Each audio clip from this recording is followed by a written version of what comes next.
AJ, so great to have you in Studio B in Provo. Welcome, man. In Provo.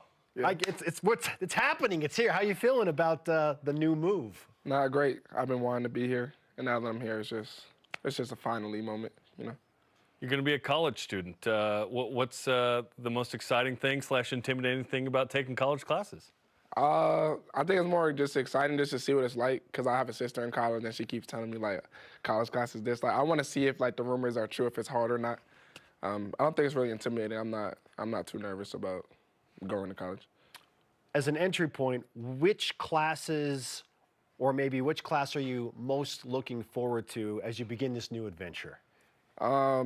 Jessica Mullen is our like academic like advisor. Oh, she's a baller. Crazy. She told me in the fall, I have this one class, all athletes. Now, she didn't tell me, like, what we're taking, but I don't care what we're taking. All athletes. All athletes, so, like, basketball, Yes. football, baseball. So I'm looking forward to that class, see how that moves. Have you kind of gotten to know some people on campus already that are current student athletes or going to be incoming besides Xavion, who you played with at Utah? I mean, me and Xavion have been doing the whole process together. A lot of guys are out right now, injury or just away. But, I mean, I seen Cabo this morning. I seen Dawson yesterday. So just trying to mingle. So some familiarity with some of the guys? Yeah. Nice. AJ Dybantsa is in Studio B and on BYU Sports Nation. How much basketball have you actually played with your future teammates to this point? Me, Cabo, Xavion lifted today. But me and Xavion just been on workouts. So, I mean, I've been playing the last 20 high school games with Xavion. Yes, yes. Future teammates. How's the alley-oop chemistry? We've talked about that. No, we actually worked on it today. Nice. Which was crazy. Like, we did pick and rolls, and I was trying to throw some lobs. Some of them were bad, but it's spring. So It's April. You're working on it. Yeah. Richie Saunders announces he is back. Yes. Super exciting over the weekend. What was your reaction to that news, and how do you feel about it all? No, I was kind of scared because, like, a lot of people, they, like, hint at stuff, and he just kept quiet, like, the whole time. So I was like, bro, like, he actually better be coming back. Like, and then when he posted it, I reposted it, all that. So now we're happy that he's coming back, and it's going to be a great season. What kind of effect could that have on an already talented team to have Richie back? I mean, he was I don't even know I don't even know how to describe what he did last year, but wasn't he was all Big 12? First team? Yeah, first team Big 12. So, I mean, it's going to be it's not even a great addition. He's been here, so it's just a great piece to have and keep. How much can you lean on a guy like that who's been in college, who's going to be a senior, who's been at BYU? Oh, yeah, I'm leaning on him a lot for advice. Like, I'm going to look at his work ethic, see how he works, what time he gets in the gym, and I'm going to try to, like, follow in his footsteps because, obviously, he's been here for 4 years. You have an established relationship with Robert Wright III. What do BYU fans need to know about him as a player and person? Nah, player, I mean, y'all go see firsthand, like, how he is as a player. Like, it's a great pickup for us. Like, I think he's a pass-first point guard, but whenever needed to get, like, a bucket, he can do that. Like, he's just a winner. Like, he does all the winning plays. And as a person, he just brings a lot of vibes, brings a lot of energy, funny guy. So, I mean, we'll see. I like the smile on your face when you bring up his name. Why is that? Yeah, because I've only played one game with him. Like, it was like an exhibition game. Like, I played outside with him at Slam. But I knew him forever. Like, we went to USA camps together, top 100 together, but we never played on the same team except that one time. What was that one game like for you together? I was a win. So that's all that We like that. We like that. A lot of excitement with this team, AJ. People saying, 5th or 6th best team in the country right now. Lenardi came out this morning and said, hey, 2-seed projection. All of this is preseason, which is exciting, but how do you kind of take that information, even though it's April going into next year?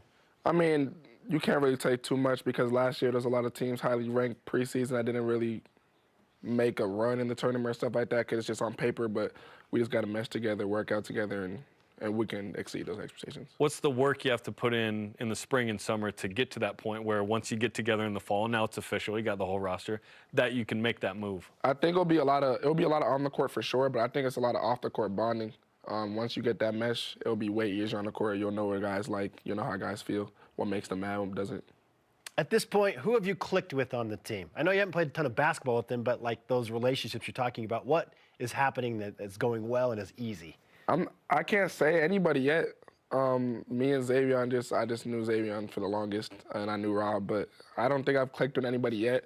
Obviously, I've seen guys here and there, but once we all get back together and start like summer workouts, then I can really tell you. You've been busy. You're not just playing at Utah Prep. You're doing all kinds of things. We've chronicled quite a bit. And it sounds like you're going to continue to do some service with McDonald's coming up next week here in Provo. Yeah, I think, May 6th, I'll be at McDonald's off of, I think it's Cougar Boulevard. Yes. So I'll be doing some community service. I might put a little hat on, might put a little apron on, flip some burgers, and hand them out. How do you feel about that all? Nah, last time I did it, like, it wasn't hard, like, doing it, but, like, it was just, like, it's hot. Like, when you're flipping all those burgers. In the kitchen? Yeah, it's super hot. But, they have all my respect. But, I mean, I'm excited. Like, I can go to the drive-thru. People will notice me. I might put on the BYU hat with the McDonald's apron. Yes. I like that. So, let AJ cook. Let him literally. Cook. Exactly. Quote that. What time are we hanging out there? I don't know what time it is. In the afternoon sometime? 2 o'clock. 2 o'clock? 2 o'clock. 2 o'clock, May 6th, McDonald's in Provo. Come hang out with AJ. Awesome. AJ Dybantsa is on BYU Sports Nation. You have goals. You're a very goal-oriented person. What are you hoping to accomplish as an individual and as a team during the offseason as you get ready for next season? Individual, I mean, I touched with Wiz and Danielle, just trying to get, like, my body right. I weighed in at 211 yesterday, 6'8" and 3/4 without shoes on. So I'm really, like, 6'9". Let's go. So, have you grown a little bit? Yeah, like a half inch. Nice. So, I mean, we're trying to get some goals, like, probably, like, by the end of the season, be, like, 224 around that area and just getting my diet right. So that's, like, the individual goals. But when the team comes in, just trying to find out what guys like, where guys like to shoot. I actually throw a lob to Cabo. You want to throw a lob to Cabo? Yeah. You almost can't throw it too high. Nah, you could throw it too high. The guy can jump out of the gym. Yeah, you could throw it too high. Like, if you throw it actually, never mind. You can't throw it too high. Yeah, it's tough to do with him. Yeah, Wiz was actually talking about, like, he was in the top 3 percentile of vertical jump, and if he compares to NBA guys. From the combine last year or something like that? So that was last year, so imagine this year. That's legit. Yeah. That is really So you legit. actually can't throw it too high, so I will be throwing it very high. We've talked about Provo and the NBA setup that BYU has. The two people you mentioned are the strength and conditioning coach and the nutritionist, both of which have NBA experience. What kind of confidence do you have in this process of, hey, they can get me ready for that level because they've been there? Yeah, it's all the confidence. I mean, if you're at the level where everybody dreams of going and then you come down a level and are providing that information, like, you can't really get any better than that. Like, they're professional at their craft. Now, we talked about you working at McDonald's. Like, that's a fun deal and important. Yeah. But what is your summer basketball schedule like as you balance classes and some travel? Yeah, just trying to balance classes. Obviously, I'll try to head out to Team USA around mid-June. Hopefully make that team and go out to Switzerland. But other than that, I'm just be here, just working out and doing schoolwork. There's a no-analytics system in the gym that tracks your shots and everything. How excited are you to use that system and kind of refine where on the court you shoot a high percentage and where you can maybe improve? No, it's going to be good. So definitely, like, when I'm in games and I know that, let's just say, a right wing I shoot better, then I'm going to try to get my shots over there, but I need to improve on the left wing. So it's going to make workouts easier. The data don't lie, so it's just going to make it way easier to, like, just improve. We've heard that the guys compete with percentages and whatnot because everyone can see everyone, so that'll be a fun kind of summer situation to be like, oh, I got the upper hand here. Exactly. Bragging rights. Yes. All right, AJ, let's have some fun and just look over the span of your knowledge of BYU and how long you've been associated with it. But if you can, rewind to the moment you first thought about BYU or was put on your radar, and how much your perception of BYU has changed from that moment to where you sit today. Yeah, actually, like, funny story, when I was making, like, my top list, BYU didn't make my list. My dad was like, yo, just throw BYU in there. Like, just trust me, just throw BYU in there. I was like, all right, I listened to my dad. I'm like, all right, I'm going to throw BYU in there. I came on the visit, and I was like, oh, yeah, like, my fault, bro. My fault for doubting y'all. I was like, my fault for doubting y'all, bro. I got to come here. What was it about that visit? No, but, like, I'm going to tell you that. But, like, when I was doing it, I was just a kid. I was like, I'm about to put all high radar schools. Yeah. All that. And then he was like, put BYU on it, like, trust. And I came on the visit. We had the signs. I went to the football game. Yes. And it was just like, yeah, I have to. It was Arizona, I believe, in the fall. Yeah, it was BYU versus Arizona. And that was a good game. It was a great game. That crowd was hype. Crazy. I ran out. Like, it was bad. Like, it got crazy. I don't even know if that was... What was it about, obviously you're a good son, you listen to your dad. What was it about that visit that made you be like, no, BYU has to be on this list? Yeah, I mean, obviously the NBA staff, like, the reason why I committed, but it was also just, like, the family atmosphere. Like, I was just wanted. like by all the fans. Like I had chants, like I had signs, posters, and everything. I was like, yeah, I can't turn this down. Not that you have a ton of free time, but what do you like to do with that free time, especially now considering that you're in Provo and you are officially a college student? Free time, I mean, I do a lot. I like to travel. I just came back from Cabo, actually. How was Cabo? We were just there too last week. I was there on the BYU cruise. On the cruise. Oh, I wasn't on the cruise. I was at a resort. No, I liked Cabo. That was my second time in Mexico. I had some tacos. Nice. Fish tacos? What are we talking about here? Steak, carne asada, chicken, all types of. All the tacos. All the tacos, yeah. Yeah, we were actually in Cabo last week too, so that's really fun. That's AJ, awesome. yes, AJ Dybantsa is with us on BYU Sports Nation. Okay, the NBA playoffs are happening right now. Mm-hmm. We know you're dialed in. You're watching as much as you can.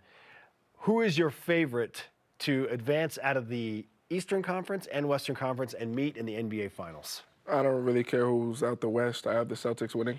Okay. As a Boston guy, right? Yeah. So did you grow up a Celtics guy? Celtics, Bruins, Red Sox. Patriots? Yeah, everything. all of it? Yeah. Die-hard Bostonian. Yeah. So Celtics are going to repeat? Is that how you feel? Yeah. No. Okay. What are you seeing in the Western Conference that has your interest? No, I actually see a lot. I like the Nuggets-Clippers series. So fun. I think it's going to go to 7. The Warriors are actually playing great basketball right now. With and without The Thunder is just a crazy team, and then the Wolves are playing high-level basketball right now. The Thunder are interesting, right? Because they're very young. Yeah, they are young, but crazy efficient. But they know how to play together, and they play defense, which is hard to stop. I love their post-game interviews where they all crowd around the one guy. Yeah. That's really fun. Yeah. How you just explained the Oklahoma City Thunder, I like as an explanation for BYU basketball. Young, know how to play together, and are going to play defense. Yeah. Maybe we should start gathering around people after. Maybe that. So Spencer does the post-game interviews a lot of time. All right, but so whoever it is, just everyone gather around Spencer. And we throwing the towels over their heads. AJ, make it happen, bro. I got you. Let's go. Let's go. AJ Dybantsa again on BYUSN. All right. At this point, what do you want BYU fans to know about BYU basketball and what's happening inside that culture? Yeah, I mean, it's just going to be exciting, to game time. We're definitely going to try to play the right way because we're trying to win and try to go to the tournament and do all that. But we're trying to make it exciting. Obviously, you pay for the tickets, so you want your money's worth. We're going to try to have a lot of dunks, a lot of threes, exciting plays, but we're going to play the right way to win. What are you expecting from your spring semester of school here as you begin classes and everything? I don't even know what to expect, honestly. I'm going to just go with the flow. I don't even know what to expect. It's my first time in college. Okay, I want to go back to something you said about, because you're a Bostonian. Are you aware that, the Boston Marathon just happened. 3 BYU alums finished in the top 7 of the Boston Marathon. No, 3! That's pretty good. In the top 7. This is Marathon U as well. I didn't know that. It's pretty good. I mean, we're just on top always. Did you ever go to the Boston Marathon? I went to one. I don't know what year it was. I went to one. Yeah. Nice. It's a big deal. Yeah, it was. In Boston. Huge deal. There's also a report out there on social media floating around that BYU's maybe in discussions to play a game at TD Garden in Boston. What would you think about something like that happening? No, that'd be great. Definitely all the family, the supporters that I have over there just coming out to a game. I don't know about selling it out. We might sell out the first lower bowl? The lower bowl a bit, but it'll be fun. It'll be loud. Boston gets loud. How many tickets would you be asked for if there was a game there? I'm not answering my phone. Ace is over there going, oh, My dad, I'm not. Ace would have to deal with that, huh? I'm not answering my phone. 2 days in advance. What about Boston is kind of in your DNA and who you are? How has Boston shaped you? Just prideful. Boston people have a lot of pride. Prideful. Just a lot of, Boston is a hardworking, I don't know, there's Boston energy. If you go to Boston, you'll feel the energy. If you go to a Celtics game, you'll feel the energy. If you go to a Patriots game, you'll feel the energy. You just gotta go to Boston, understand? It's like an anti-New York energy, too. Yeah, right? it's literally like a baby New York. It's literally a miniature version of New York, literally. Yep. I'm glad you brought up tacos earlier and McDonald's. You were in Cabo. We've talked about crepes with your trip to France, all these important things. A lot of food mentions. Okay? Yeah. So on the food topic, what have you been told you need to eat in Provo? You know what I had today? I had Kneaders. Nice. I had Kneaders. It was good. Nice, healthy sandwich spot. Yeah, Yes. soup, salad sandwich. And I had my first day here, right when I moved in, I had Zupas. Also a favorite of mine. Fire. Love Zupas, too. Yeah. Okay. So those are the great. 2 spots that I've had. And I had Chipotle, but you had Chipotle everywhere. So Yeah. I know you're very much on a strict health diet, but if at some point you need to gather some protein and you just want meat, Bam Bam's Barbecue is that where we need to go? That's the spot. is a hot spot. Bam Bam's Barbecue. I'll keep that in the back of my mind. Yes. Shout out to our guy Cam True. We love Cam. Yeah, He's absolutely. AJ, great to have you in studio. Thank you. Yeah, we're here. Yeah, good luck with classes and spring I'm going to tell you ball and about all class that. tomorrow. See how it goes. Let's Can't wait, go. man. We That's will exciting. be following up. Okay. I'm sure your dad will be following up too. Yeah. Hit up AJ May 6th, 2 p.m. at the McDonald's in Provo, and then I'm sure he'll be walking around the Cougar Eat in the Wilkinson Center. Yeah, As a fellow BYU student, that's pretty cool, man. Let's go. Awesome. Let AJ cook in all the ways. Okay. Great to have you with us, man. Thank you. Thanks for the time. AJ.